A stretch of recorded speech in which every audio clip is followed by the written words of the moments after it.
Hello, my sewing friends. This is Friday Sews. I'm Jen, and this is my sewing room. And I'm really glad that you stopped by for Friday Sews, which is where I talk about last week, all the sewing I did, or this past week, and then the coming weekend, and then on into next week. I can already tell you there's not much sewing that's going to happen next week, and that is simply because in the US, it's Thanksgiving. I have pies to make. I have noodles to make. I think that's all I'm making. We're having Thanksgiving with our friends, our neighbors, and I'm really glad. So we're hoping it's a nice, beautiful day, and yeah, we can just all enjoy that. And then, well, Thanksgiving, you know what that means, at least in the US. I think it's everywhere, though. It means Black Friday. Yes! Fabric sales. Fabric sales everywhere. So we'll all be buying fabric, won't we? I will be buying fabric, most notably for this pattern, which is McCall's 8022.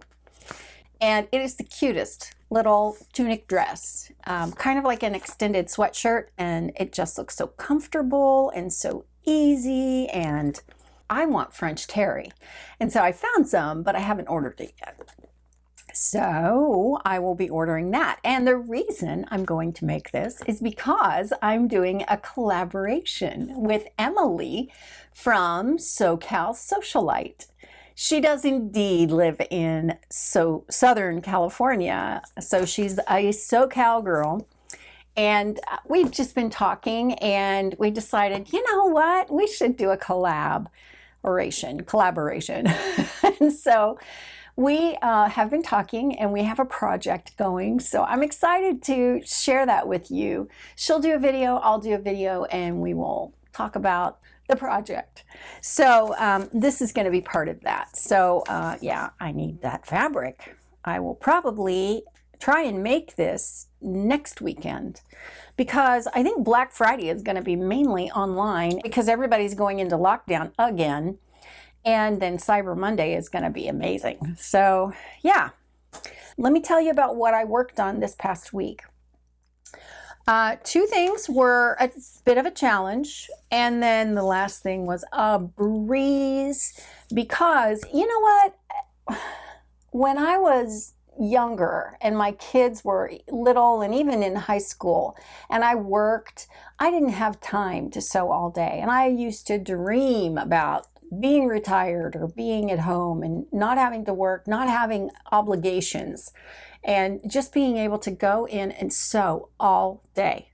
And I thought, well, that's never going to work because by the time I get to that point, I'm not going to be able to do it. I won't be able to sit at a chair for 8 hours. You know what? Yesterday, I sewed all day. It was such a pleasure to get to sew. It was just great. And my back did start to hurt, so I would take breaks.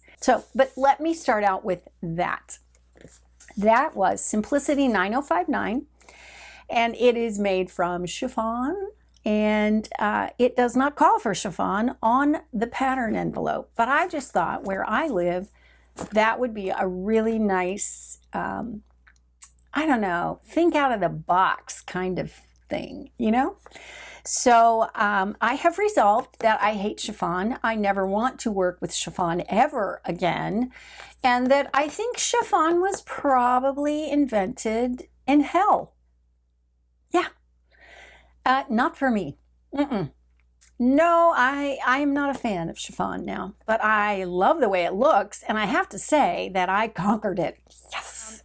So because it's chiffon, I needed to do French seams because, I don't know, I just didn't think that serged seams on the inside were going to look good. So, not an expert. You know who is the expert? Is Sian from Kittenish Behavior. She does French seams all the time, and she is the master of them. I would love to see the inside of her dresses because she makes the most beautiful dresses. So not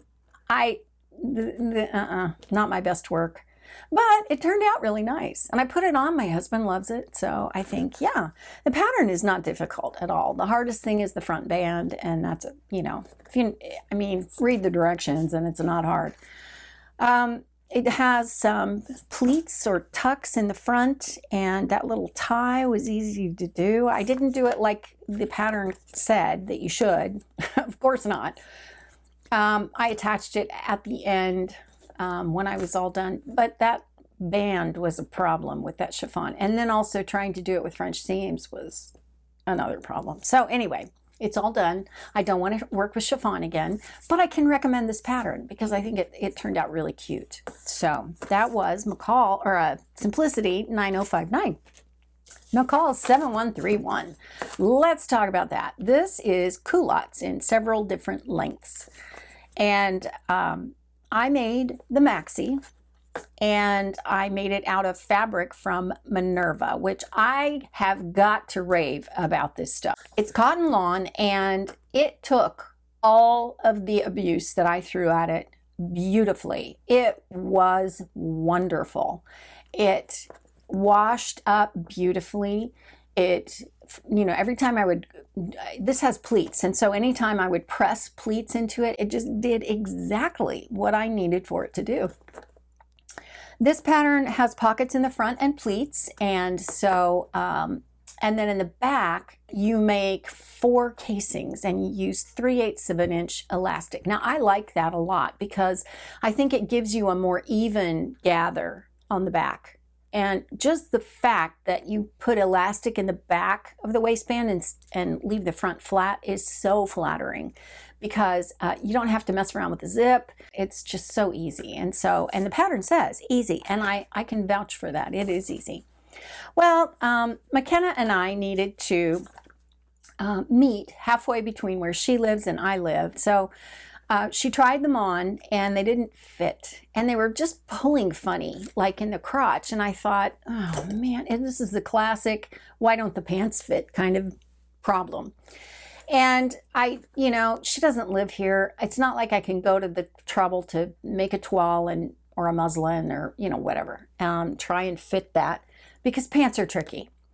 So I brought them home, and I laid them out, and I laid out the inseam, and I drew a line on the front inseam and then the back from where that curve on the crotch is, and then I just drew a line, and then I stitched it, and then I had a center front and a center back seam, and then I took the pleats in the front, and the very, very front, that's on the pattern, it's an inverted pleat, and then the other pleats go to the outside. They point towards the pocket. And so I couldn't figure out why I didn't like the front of this skirt. And then I realized it's because it wasn't flat. It, you know, with that inverted pleat, it looked like it was pants. And I thought, no, that's not what I want. So I changed it. You know, I took the waistband off, and I fiddled with it and turned the pleats the other way. And so that's not an inverted pleat anymore. It's a flat front, so it's much more flattering. So this is a great pattern, but if you're going to make it, you need to make sure that it's going to fit you before you make it, because it was just odd.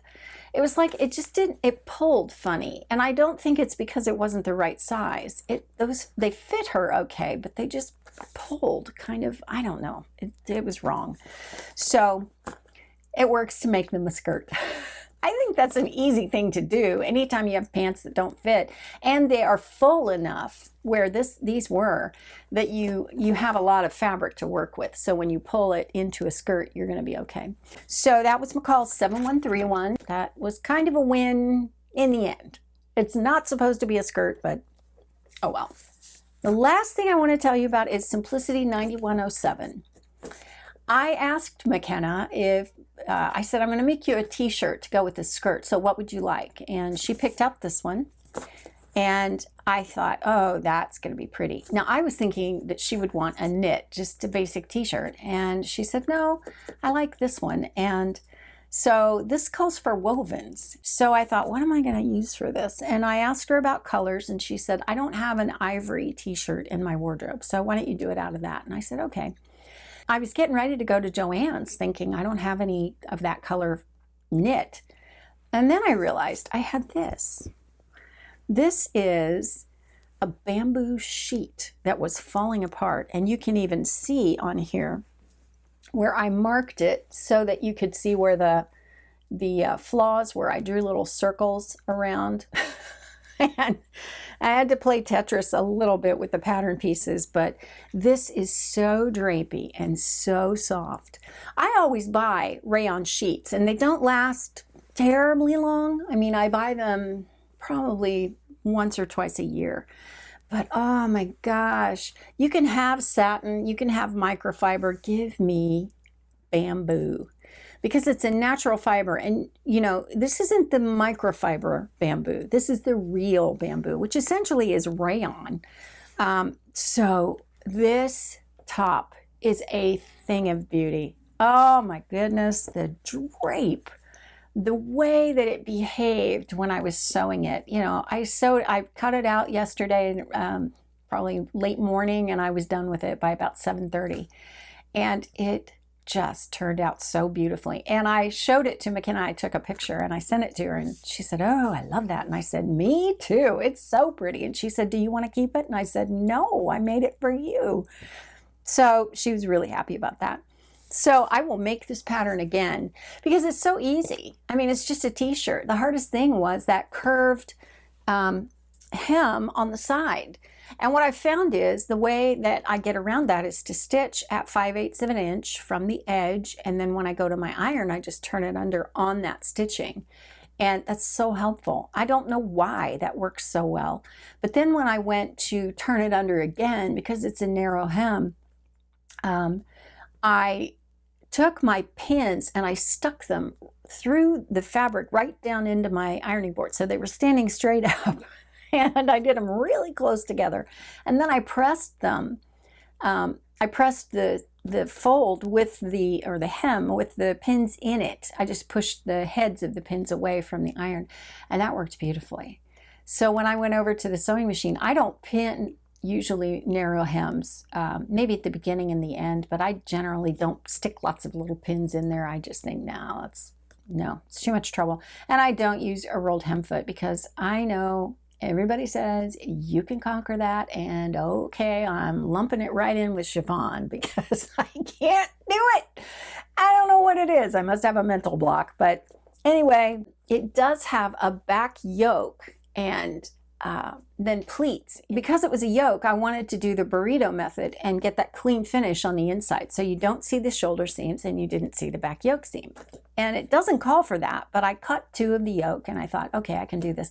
Well, I had done it before and I didn't think it was a big deal, but I did it wrong. And I thought, oh, okay, you know what? I'm just going to go watch a tutorial. This is crazy. I mean, I'm not going to do this 3, 4, 5 times and get mad at myself. This is a t-shirt. It's not worth that. So I watched Sian from Kittenish Behavior again. She has a tutorial for that. So does Claire from Penguin and Pear Dressmaking, I think it is. But several people have a tutorial on how to do it. And I realized what I was doing wrong, and it was so easy to fix. And so I got this gorgeous finish on the inside, and that, I just wish I had another sheet. I wish I had enough of this to make one of those for me because, oh, now I know. Use a quality rayon if you're going to make this and you want it to turn out gorgeous. I might use a crepe next time. It does, I think it calls for crepe. Yeah, it does.